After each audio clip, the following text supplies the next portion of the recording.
Good morning, everybody, and hope you all are getting ready for a beautiful Shabbat. I certainly am very excited. I wait all week for Shabbos to come. I can already smell the challahs and the cholent and all the great food. Very excited just to be in the place called Shabbos again. Just want to share with you a short Devar Torah, a little comment on this week's Torah portion that relates to the upcoming days of Rosh Hashanah and Yom Kippur. You know, one of the things that we do a lot between Rosh Hashanah and Yom Kippur, and really, again, a lot on Yom Kippur, and Yom Kippur is something called vidui.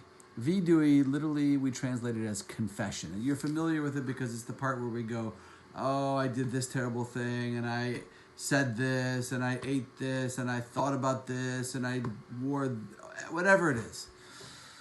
It's called vidui, it's called confession, and it's it's a big part of the Yom Kippur experience and the days leading up to Yom Kippur. Now, we actually have that very same word, vidui, or confession, relating to something in this week's parsha, but it's completely different.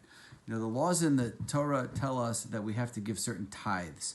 There are certain obligations that we have to tithe our fruits and our produce and to give a certain amount to the poor and to the orphans and to the widows, and we're commanded to do that on a regular yearly basis. So at the end of that process, when I've completed that, I'm supposed to do something called vidui meiser, a tithing confession, using that same word, vidui. But it's really interesting because here's how it sounds.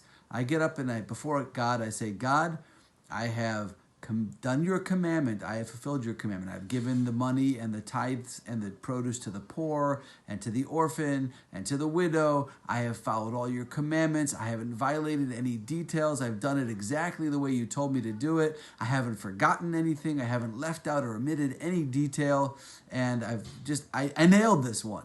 I did it perfectly. Okay? That is the vidui, the confession of tithing. Now, that's a strange usage of the word vidui. Maybe it makes us understand that we're not understanding this word vidui correctly. Because let me give you an example. Let's say a husband comes home one day from work and he says, honey, sit down on the couch. I want to make a confession. And she's thinking to herself, oh my God, finally, this jerk, this guy who's been abusing and doing so many inappropriate and not nice things for so long, he's going to finally sit down and admit all the mistakes he's made.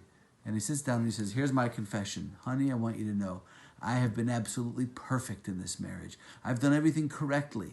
I haven't left out a single detail. I haven't forgotten anything. I've nailed it. I've got it.